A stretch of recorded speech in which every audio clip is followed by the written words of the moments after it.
محترم فعالان و نمایندگان مردم ولایت مختار کوهستان بدخشان، حاضرین گرامی، کل ساکنان شهرمند ولایت و همه شما حاضرین گرامی را بار دیگر به افتخار جشن وحدت ملی صمیمانه تبریک میگویم.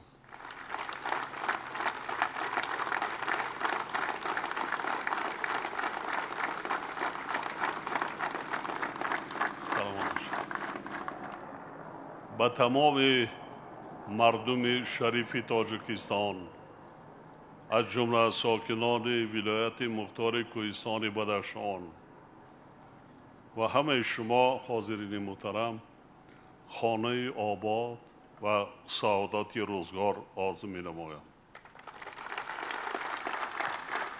همچنین در راه تحکیم صلح و آرامی، ثبات سیاسی و وحدت و همدیگر فهمی که برای ملت تاجیک در قطار دیگر ارزش‌های ملی نعمت بی‌بها و مهمترین عامل آبادی و پیشرفت وطن محبوبمان به حساب می رود و همه شما برای کامیابی می خواهم. در عرفه این جشن ما ضمن سفر کاری به شهر نایای ولایت مختار کوهستان بدخشان ده‌ها انشاءات نوی اجتماعی و اقتصادی را که باعث باز هم آباد و زیبا شدن شهر نایاها و دهات گردیدن افتتاح نمودیم.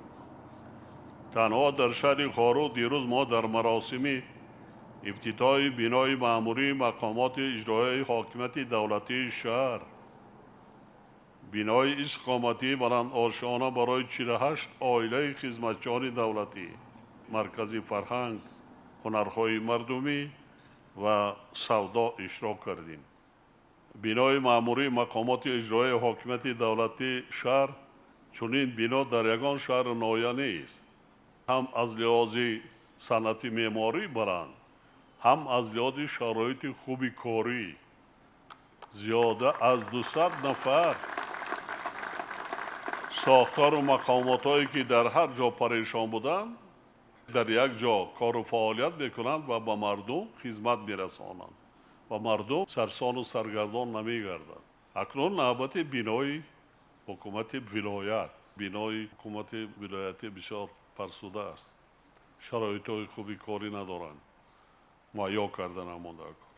همچنین کتابخانه بچگانه ولایتی با مرکز رشد ذهنی، مؤسسه‌های تحصیلاتی تا مکتبی، پل‌های ماشین‌گذار، اینچنین کارخانه‌های کارکرد گوشت، استحصال نوشاکی‌های تشنه‌شکن و دیگر کارخانه‌های استحصالی به استفاده داده شدند. انشاءات ذکر شده که با خرج مبلغ‌های کلان بنیاد گردیدند برای تامین نمودن زندگی شایسته ساکنان ولایت مهم میباشد. باز دیروز معرفی کردن بناهای نوی که بنیاد میگردد، بعضا نصیحت‌ها دادم که صنعتی بلندی معماری قدی بنیاد کردن ماده کن. 4-5 سال پس دیگر شهر خارق از شناخته نمیشه. کوشش کنیم که راه را ادامه دهیم از روشان تا خارق. ما راه شهر خارق و راشقلا را من کوشش میکنم که سال آینده را شروع کنیم. تا این راشقلا هم آباد شده است، خیلی آباد شده است، فقط یک راه شان مانده است، دیگه همه مشکلی هاشان ما حل فصل کرده ایستاد. یک کسلخانه نایوی است که بنیاد شده ایستاده، سال آینده به استفاده میدیم. از جمله پل نوی ماشین‌گذار از بالای دریای غوند به درازی 200 متر با مفرش‌کنی و چراغان سازی 1.5 کیلومتر راه که امروز به استفاده سپارده شد با دستگیری حکومت مملکت به مبلغ بیش از 60 میلیون سومانی بنیاد گردیده است. کارخانه کارکرد گوشت و محصولات گوشتی که اساساً به کارکرد گوشت پرهیزی قطاس مشغول می باشد، یکی از کلانترین کارخانه ها در مقیاس ولایت بوده. از جانب صاحب کار مانند ناموس وطنی با مبلغ 20 میلیون سامانی ساخته شده است. عموما در دایره نقشه چهاربینی ها با مناسبت استقبال ارزنده 35 سالگی استقلال دولتی تاجیکستان محبوبمان در ولایت بنیاد و از نوسازی 1362 انشاءات پیش بینی گردیده تا امروز کارهای ساختمان در 1059 انشاءات با مبلغ 3.8 میلیارد سامانی به انجام رسیدند که 78% نقشه را تشکیل می‌دهد. از جمله تا امروز در ولایت 80 کارخانه و کارگاه صنعتی، 70 انشاءات ساحه معارف، 46 انشاءات تندرستی، 74 انشاءات ورزش، 29 انشاءات فرهنگ، 246 کیلومتر راه، 37 پل و صدها انشاءات دیگر اجتماعی و استحصالی بنیاد گردیدند. ما در زمان 75 سال گذشته و باقی مانده 34 سال همگی در حدود ولایت 18 مؤسسه تا مکتبی بود. دیروز 26 مؤسسه تا مکتبی افتتاح نمودیم در حدود ولایت. در رابطه با عملی سازی کارهای نیک و سازنده، سهمگذاری در آبادی و پیشرفت کشور و برای دستگیری تشبس‌های حکومت مملکت بار دیگر با همه صاحبکاران، شخصان سخاوت پیشه و کل ساکنان ولایت مختار کوهستان بدخشان سپاس و منتداری صمیمی بیان می‌نمایم. حسن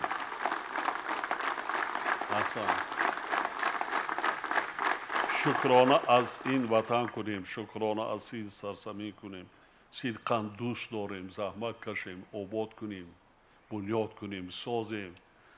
خیلی از زیبا است.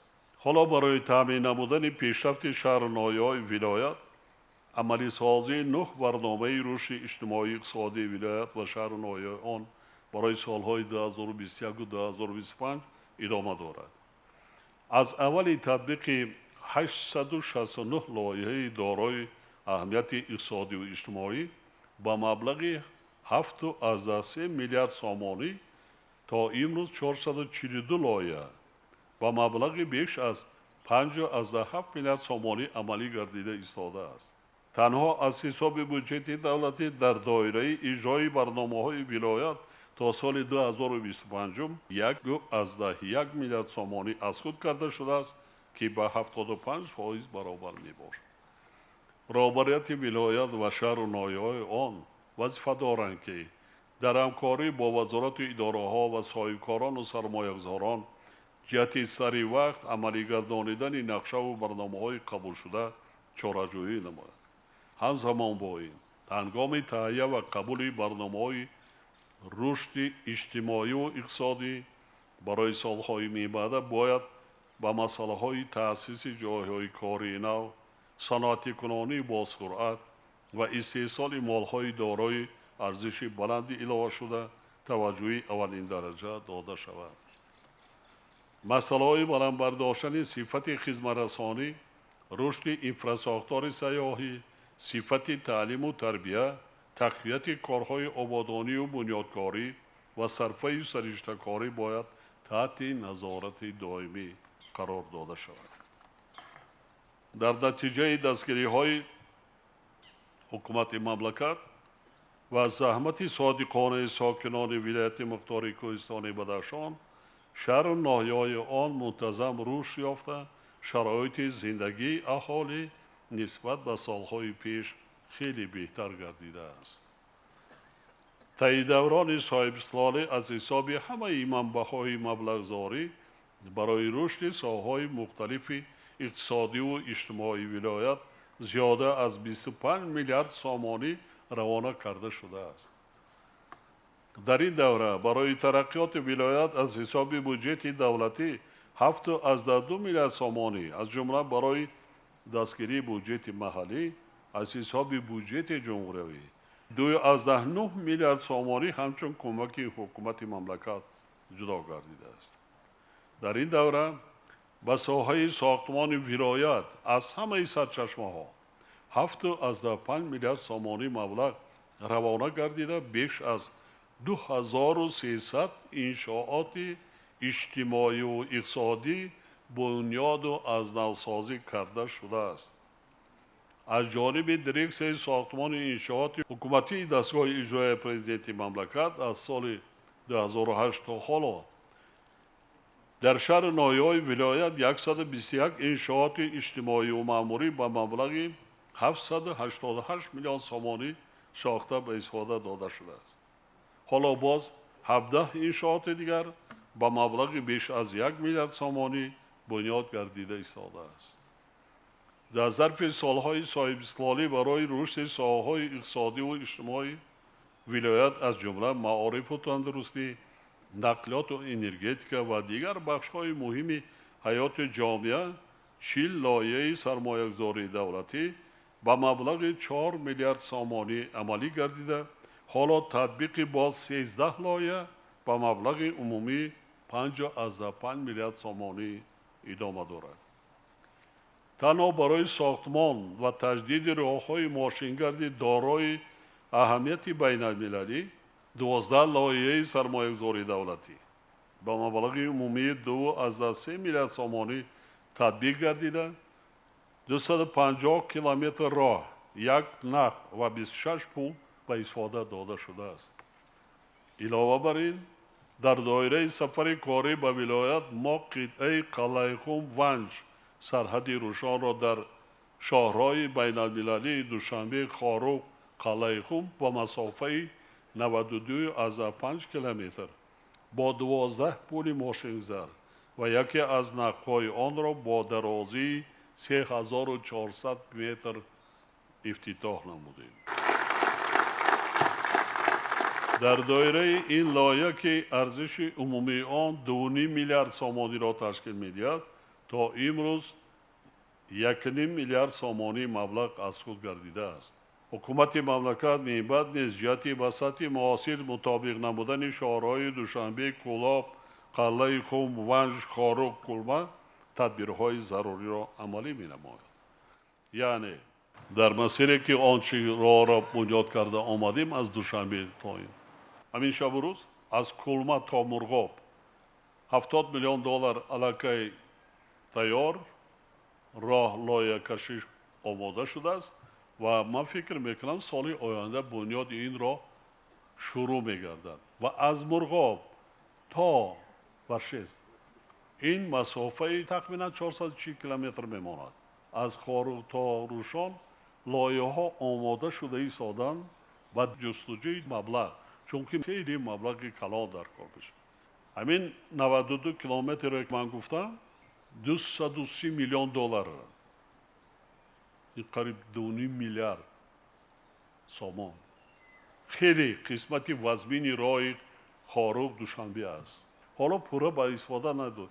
баъзан корҳое аст нақби дуюм аз лиҳози технологӣ мо наметавонем саросима шуда, ҳоло ин қабати якумаш асфалти дуюм қабата 1 сол дар кор. моҳи марти соли оянда ҳамин роҳ пурра ба истифода дода мешавад ки 4 соат роҳ кӯтоҳ мегардад. ба ин рӯзҳои некам расида истодаем. тинҷи амонӣ бошад, ваҳдати миллӣ бошад, ҳамаи ҳадафҳои неки мо амалӣ мешавад. вилояти мухтори Кӯҳистони Бадахшон яке аз минтақаҳои нотакрору ҷолиб барои рушди сайёҳӣ дар кишвар ба ҳисоб меравад.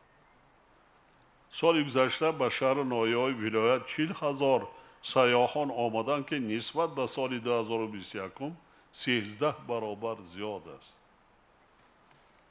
баробарони вилояти мухтори Кӯҳистони Бадахшон ва шаҳру ноҳияҳои он якҷо бо вазороту идораҳои масъул зарур аст ки ҷиҳати ташкили инфраструктураи зарурии сайёҳӣ, ҷалби шумораи ҳарчи бештари сайёҳони дохиливу хориҷӣ, баландбар доштани сифати хизматрасонӣ ва рушди шабакаҳои коммуникатсионӣ тадбирҳои иловагӣ андешад.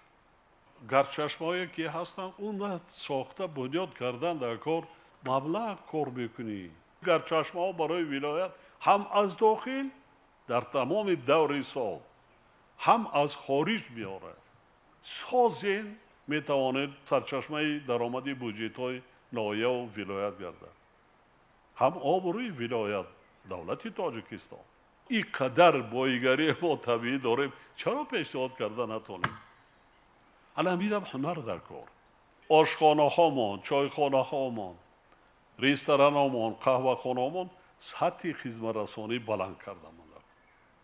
همه چی را داریم ما. خدمت رسانی هامان را بلند کنیم.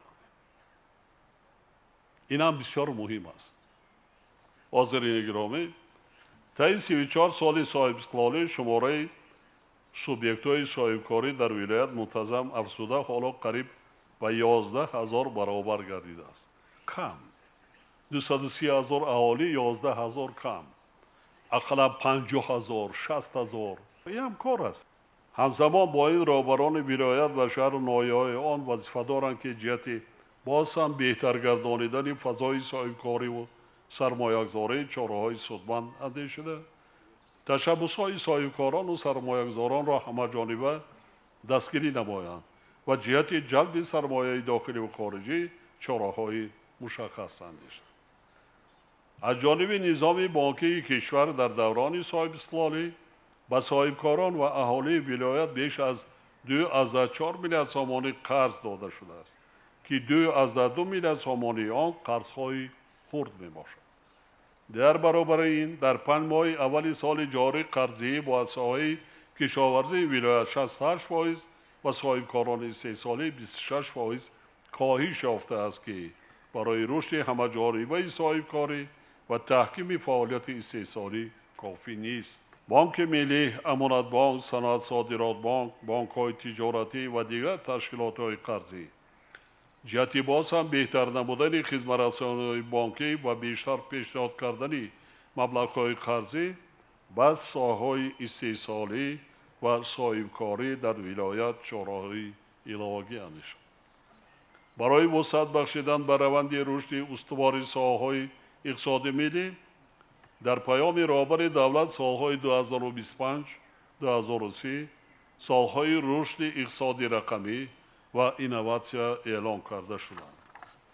زیرا استفاده تکنولوژی‌های رقمی و گزارش به نظام پوره پرداخت‌های غیر نقدی در فعالیت مقامات دولتی و ساحه‌های مختلف طلب قطعی زمان معاصر بوده. در این سمت باید تدبیرهای تأخیر ناپذیر اندیشیده شود.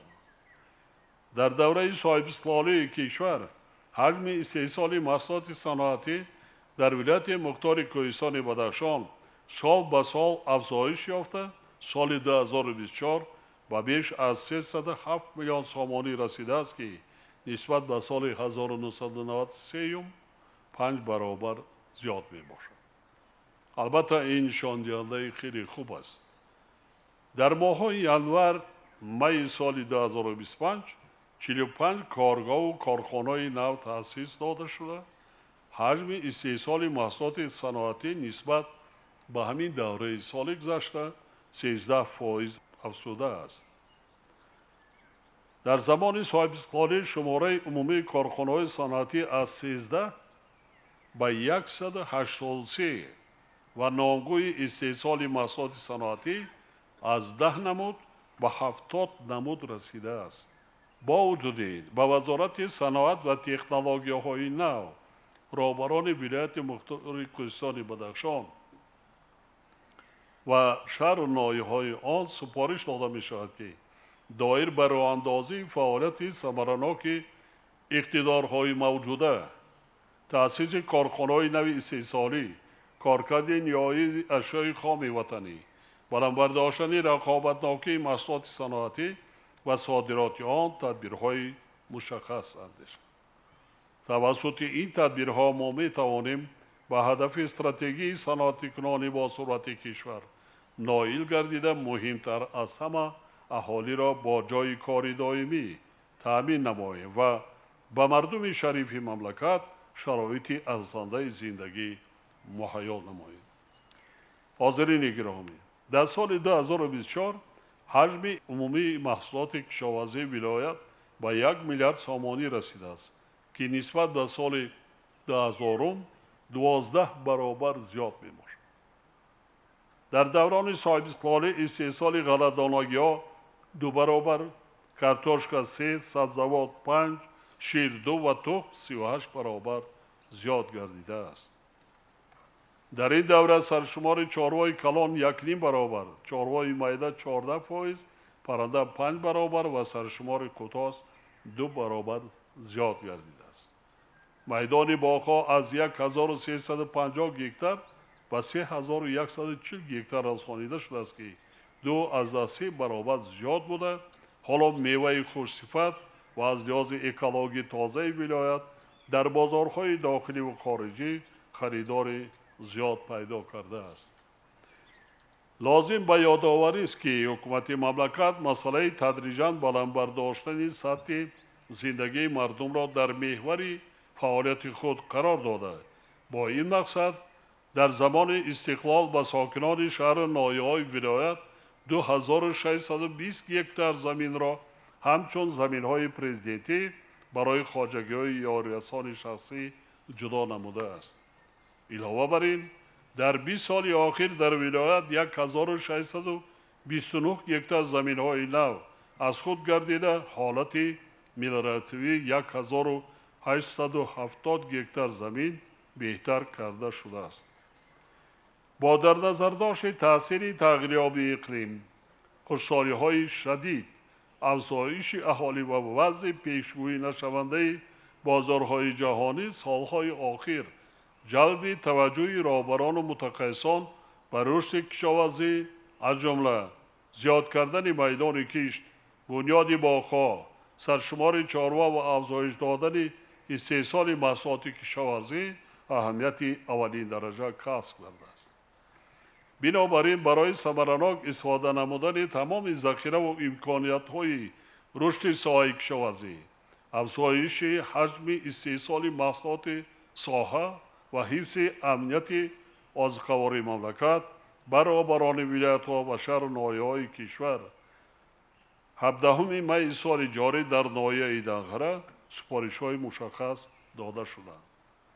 ضرور است که رهبران ولایت و شهر و ناحیه‌های آن اجرای سریع سپارش‌های داده شده را با درک مسئولیت بلند تامین نمایند.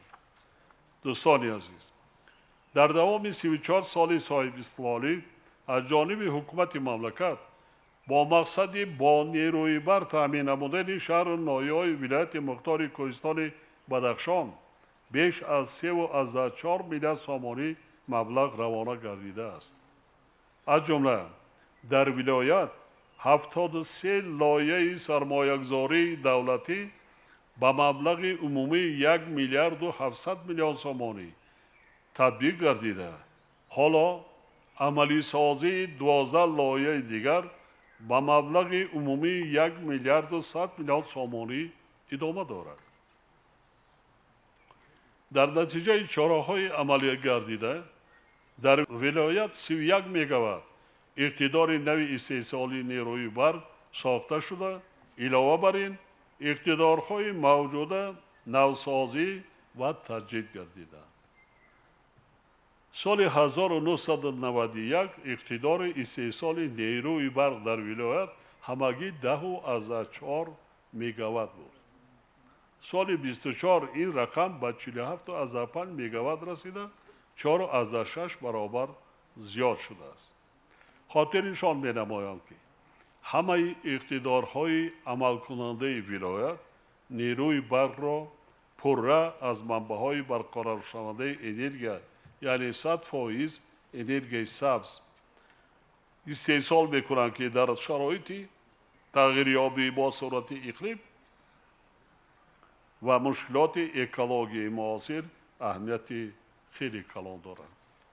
ما دیروز باز یک انشاءات مهم ساحه نیروگاه برقی آبی سبزار را با اقتدار 11 میگاوات که با دستگیری حکومت مملکت جهت برطرف نمودن محدودیت برق در ساعت‌های سرباری و استواری انتقال آن با مبلغ بیش از 700 میلیون سامانی بنیاد گردیده است با کار انداختیم. یعنی در قریب 80 سال گذشته همگی بود 12 میگاوات. ما با یک بنیاد نیروگاه سبزار 11 میگاوات در بین 3 سال ولایت مختار کوهستان بدخشان پورا با استقلالیت انرژتیکی تامین گردید.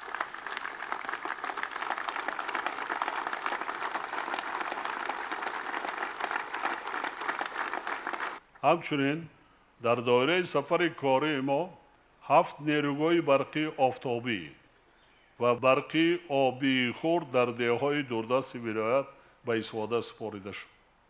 تا آخر سال جاری باز 16 نیروگاه برقی آفتابی، 11 نیروگاه برقی آبی خورد و 1 نیروگاه برقی بادی ساخته به استفاده داده می شود. علاوه بر این، هنگام سفر کاری به ولایت ما جهت استفاده منبع‌های برقرارشونده انرژی بخصوص انرژی آفتابی بنیاد نیروگاه برقی آفتابی را در ناحیه شغنان با اقتدار 3 میگاوات و با ارزش 55 میلیون سامانی آغاز بخشیدیم که ماه نوامبر سال جاری به استفاده داده می شود. از حساب به استفاده دادن انشاءات انرژتیکی نامبر شده تا آخر سال جاری اقتدار عمومی استحصال نیروی برق در ولایت 28 میگاوات زیاد گردیده در مجموع به 75.5 میگاوات می رسد. یعنی نسبت به سال 1991 قریب 8 برابر زیاد می شود.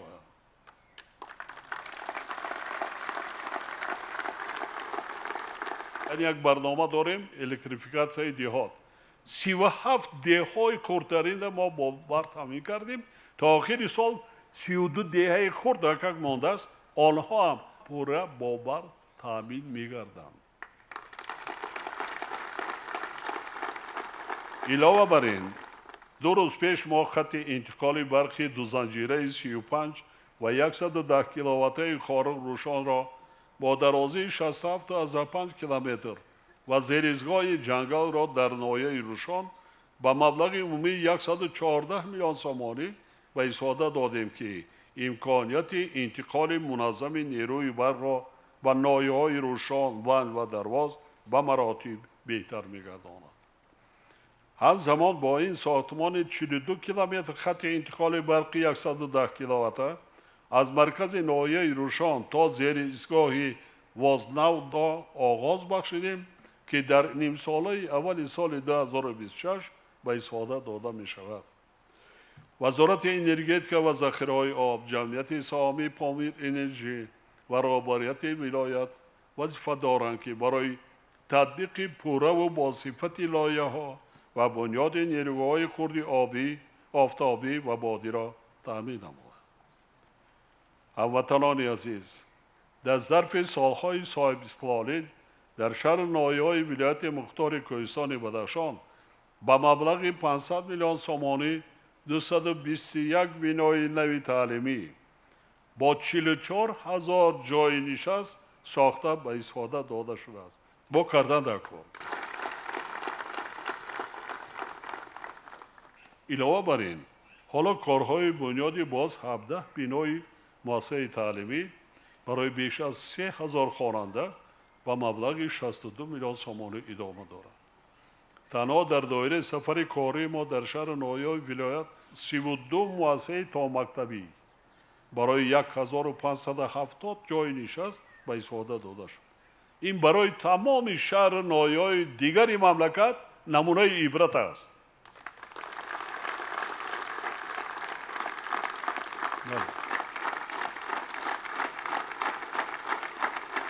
احسن، من یک جان منتدار حکومت مملکت را با تمام صاحبکاران، شخصان سخاوت پیشه و آنهای تشبسکاری که در این کار خیل یک سهمگذاری کردند.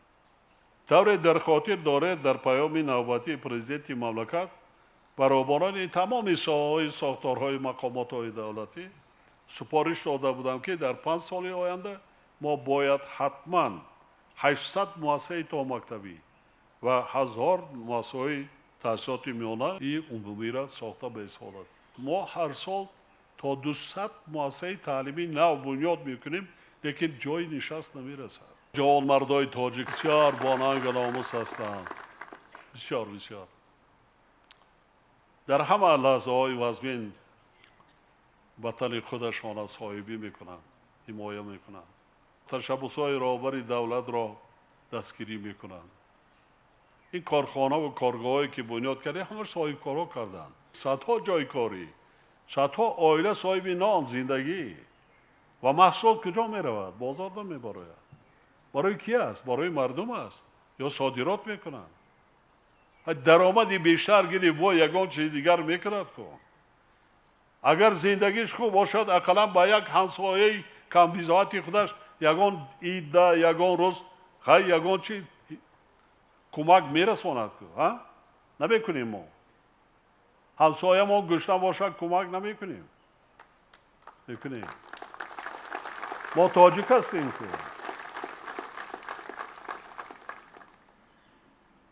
ما فرهنگ و تمدنی باستانی داریم. سال 2024 از جانب حکومت مملکت بیش از 400 نفر جوانان ولایت برای تحصیل و مؤسسه‌های تحصیلات عالی خارجی کشور فرستاده شدند. قریب که هر سال. طی زمان صاحب استقلالی زیاده از 6400 نفر جوانان ولایت مؤسسه‌های تحصیلات عالی کسبی کشورهای خارجی را ختم کردند. طبق نقشه قبول دانشجویان به مؤسسه‌های تحصیلات عالی کسبی مملکت در اساس کوتای پرزیدنتی برای جوانان ولایت هر سال 200 جای پیشبینی گردیده است.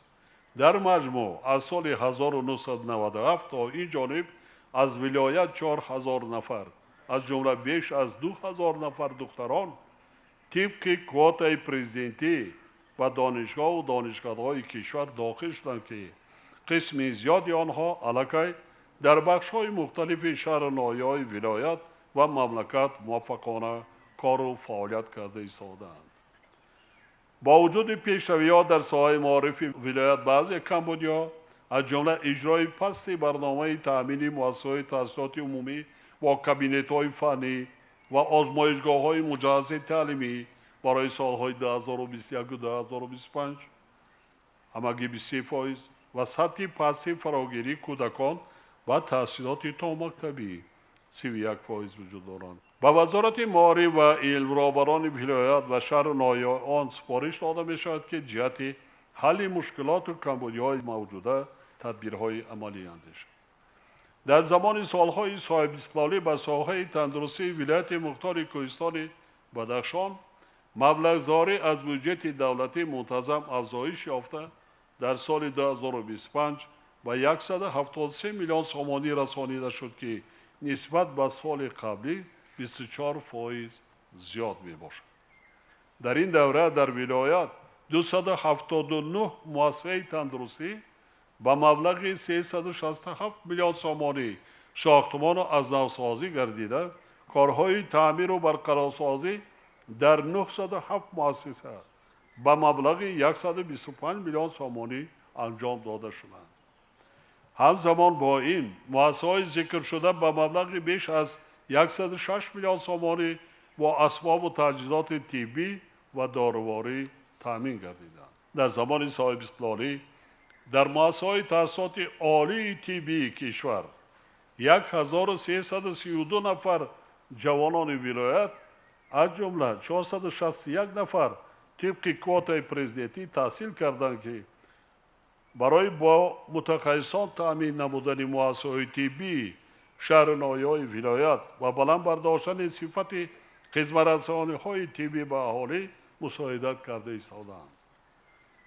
با وجود پیشروی‌های ذکر گردیده وزارت تندرستی و حفظ اجتماعی اهالی را ضرور است که یکجا با مقامات اجرایی حاکمیت دولتی ولایت و شهر و ناحیه‌های آن باز هم بلند برداشتن سطح و صفت خدمت‌رسانی طبی به اهالی و با تجهیزات و تکنولوژی‌های معاصر تأمین کردن مؤسسه‌های تندرستی را تأمین نماید.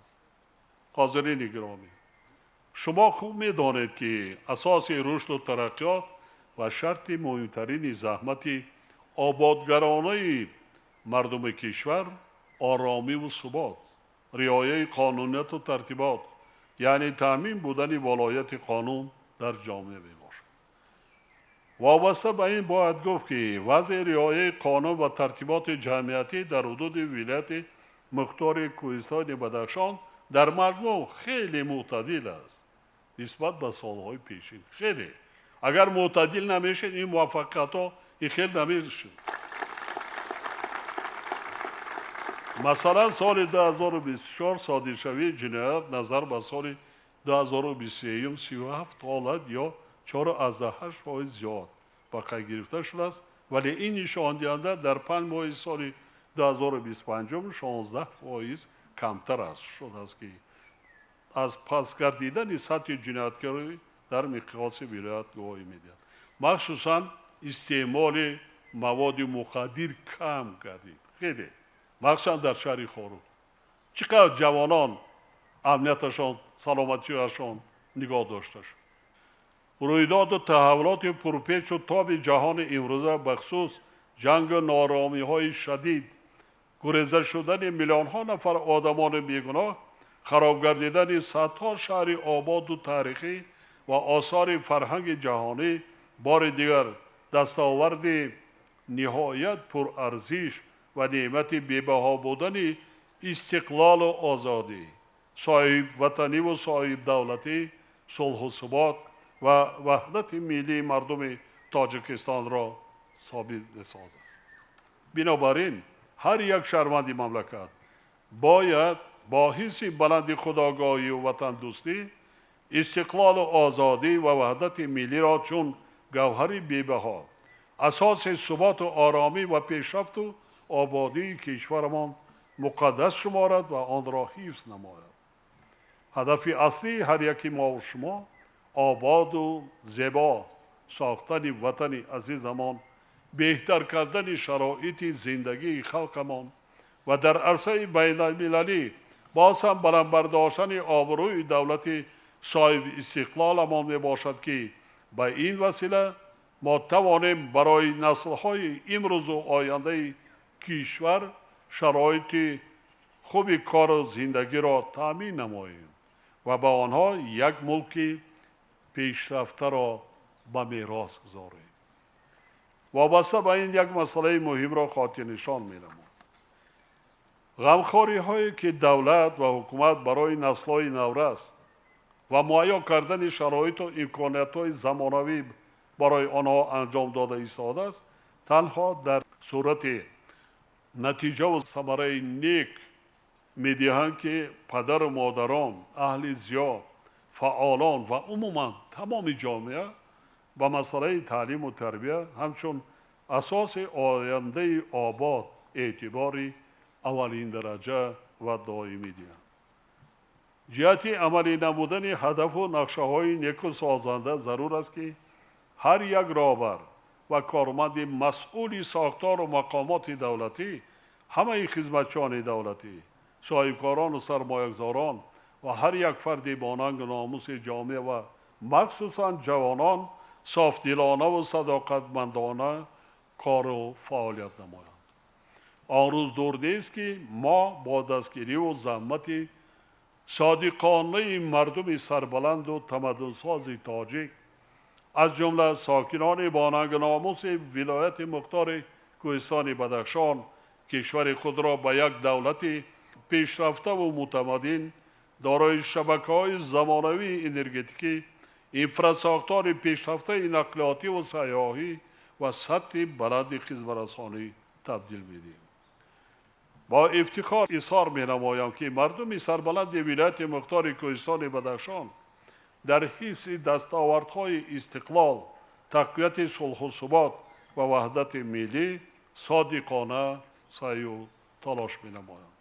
اینچنین آنها در پیشرفت اقتصادیات و اجتماعیات و عموماً رشد همه ساحه‌های حیات کشور محبوبمان به دستاوردهای نظررس نائل گردیده برای آباد و زیبا گردانیدن سرزمین اجدادی و تحکیم پایه‌های دولت صاحب استقلال خود سهمی نظررس گذاشته ایستاده‌اند. اعتماد کامل دارم که مردم وطن دوست ولایت مختار کوهستان بدخشان در آینده نیز برای پیشرفت دولت صاحب استقلال و آبادی وطن اجدادی خود تلاش بیشتر میکنند و آبروی ملت تاجیک را در عرصه بین المللی باز هم بلندتر میبردارند. آرزومند آن هستم که جشن‌های استقلال و وحدت ملی امسال و سالیان دیگر به سرزمین بیشناسای ما پیشرفت و شکوفایی روزافزون و آبادکاری و سازندگی های نو آورند.